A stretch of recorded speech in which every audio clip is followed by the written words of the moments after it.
Lincoln, before the Civil War, is a very articulate but fairly typical Northern political figure. I think his racial views are quite typical of Northern society at that time. I don't think he's more racist than most Northerners, but I don't think he's that much less racist either. His solution to the problem of race is colonization. He says this all the time before the Civil War, colonization. And I think one of the main, colonization being deporting blacks out of the country. Again, it goes back to this business of this America being a white country, a country for white people. Blacks are aliens. In one speech in 1854, his great Peoria speech, he says exactly, what would I do with these slaves if they were freed? He says, I don't even know exactly. My first impulse is to send them to Africa, their native land. Now, that comment is a very interesting one, their native land. Africa was not the native land of black people by this time. The slave trade had long been cut off. All the blacks in the United States were born in America. They were African Americans. Africa was no more the native land of blacks than England was the native land of England, because his ancestors had come from England. But he couldn't think of them as real parts of American society. They're aliens. They're not, and by the way, he's not the only one. Jefferson said the same thing. Indeed, every major political leader of the pre-Civil War period virtually was in favor of colonization. You look at the colonization society, John Marshall, Chief Justice of the Supreme Court, presidents, Monroe, Madison, Jackson, colonizationists. Stephen A. Douglas, Lincoln's great antagonist, colonizationist. Henry Clay, Lincoln's great model of a statesman, colonizationist. Jefferson. This was the sort of mainstream official policy. In some ways, it was to end slavery. You emancipate slaves and send them out of the country. In some ways, it was a way of getting rid of free blacks. Some Southerners said, yeah, we'll colonize the free blacks, but not the slaves. But it is not. It doesn't encompass within itself a vision of America as a multiracial or a biracial society. And that's Lincoln's view up to the Civil War. Now, you can be a colonizationist and be anti-slavery, which he was. But it's only in the Civil War that Lincoln begins to rethink this, and it's partly because he comes into contact with talented, eloquent black people like Frederick Douglass, who he had never met before the Civil War. It's because of the service of black soldiers. 200,000 of them serve in the Union Army and Navy and make a tremendous impact on Lincoln's vision of race. And after the Emancipation Proclamation, Lincoln never talks about colonization again. He begins to realize that this is going to be a biracial society, and we're going to have to think about how black and white are going to live together in this country. So there is that growth. And that is what I think makes Lincoln a great man, this capacity to rethink old prejudices and old views under the pressure of events. Most African Americans were bitterly opposed to the idea of colonization. In fact, some people date the beginning of the abolitionist movement not from William Lloyd Garrison's publication of the newspaper The Liberator in 1831, which some people say, but actually in 1817. In 1816, the American Colonization Society is formed. The colony of Liberia is set up in Africa as a place where colonized blacks from America will be sent. The capital of Liberia is called Monrovia, after President Monroe. So this is, a pretty close connection. In January 1817, the first black convention in American history is held in Philadelphia, free blacks from all over the country, and they strongly oppose colonization. They are mobilized into action, and they say, we are not Africans, we are free Americans. We demand our rights as American citizens. We do not want to be sent out of this country. And in a sense, this is the beginning of the modern abolitionist movement, because what distinguishes abolitionists from many others is not just their hostility to slavery, but that they say black people must be recognized as Americans and given their rights as Americans. That's what makes them so unpopular in the North. Not that they attack slavery, which a lot of people say I'm attack slavery, but they say, no, we free the slaves and make them equal citizens in the country, and that's a very radical idea.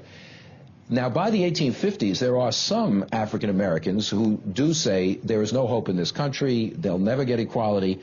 Martin Delany, a black abolitionist, actually goes to Africa and tours the Niger River Valley looking for a place where African Americans can emigrate to. Others look to Haiti or parts of Central America. This is different. This is voluntary emigration. It's different to say, okay, if black people want to leave, they should, than to say colonization, the government's going to ship you out whether you want to go or not. The number of African Americans who support emigration from the country is small. It's real, but it's small. It never really encompasses a large number of blacks in this period. Well, a lot of the blacks who did go to Africa actually went as missionaries, religious missionaries, to try to uplift, as it were, the native Africans and teach them Christianity.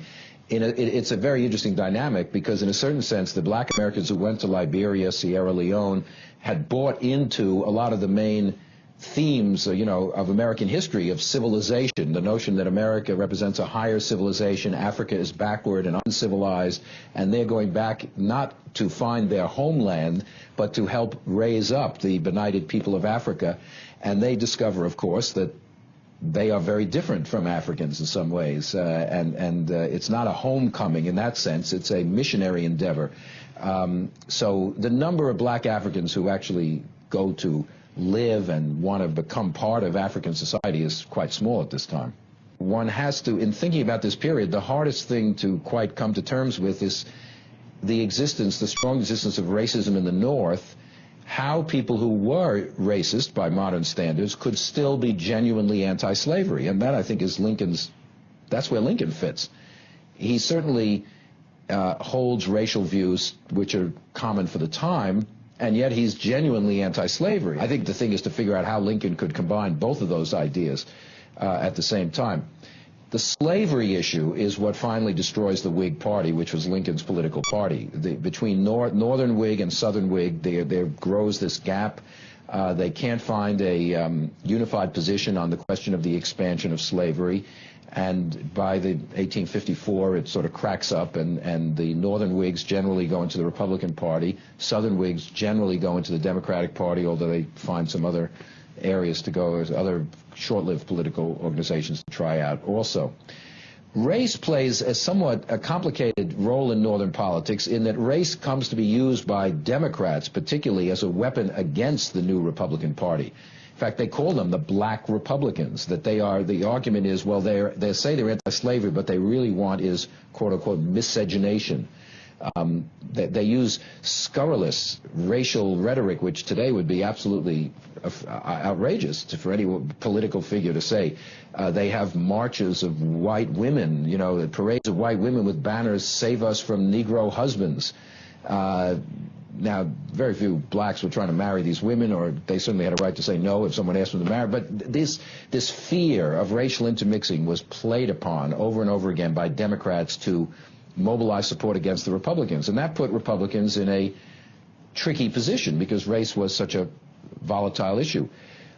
In the Lincoln-Douglas debates, if you read those great debates between Lincoln and Stephen A. Douglas, over and over again, Douglas is saying, do you believe in Negro equality? Lincoln believes in Negro equality. Watch out. This is what Lincoln is trying to do. He's a black Republican.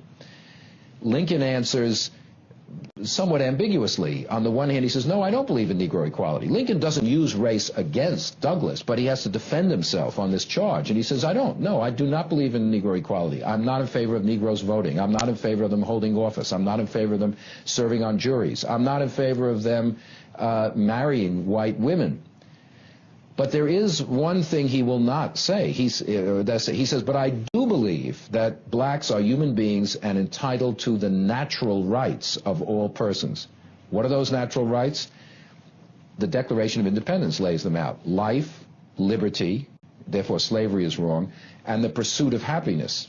To Lincoln, the pursuit of happiness is that free labor idea, the idea that you can rise up in the social scale. Blacks may not be equal, they may not have the same rights, but they should be given the right to improve their condition in life through their own labor, through their own effort. That is a position Lincoln sticks through all the way this period. Lincoln essentially sees slavery as a form of robbery. It is robbing the labor of one person and having it appropriated by someone else, and that is wrong. And Lincoln believes that on the question of just the right to the fruits of your labor, blacks have the same equal right to that as anyone else. So he's not as racist at all as the Democrats. On the other hand, he's certainly not an egalitarian as a guy like William Lloyd Garrison or Wendell Phillips would be, who would say African Americans are entitled to absolutely the same rights within American society as white people are. Alexis de Tocqueville, when he toured the United States and then wrote in the early 1830s and then wrote his great book, Democracy in America, French visitor, commented that racism seems to be most strong in those states which have never known slavery. And that Illinois is one of them. The states which were carved out of the Northwest Territory where slavery had never legally existed, he was struck by how pervasive racism was there. Why? One could come up with reasons, partly because a lot of the initial settlers were from the South and brought racial prejudice with them, partly because it is a very competitive society. The social structure is not as fixed as in the East, and there is this fear of competition from blacks, but there are so few blacks there. It's kind of hard. Blacks taking their jobs? I mean, there are hardly any blacks. There's no chance of a lot of blacks taking the jobs of white people. The people who moved west had a vision of American society as a white society. This was their kind of mental map of the country.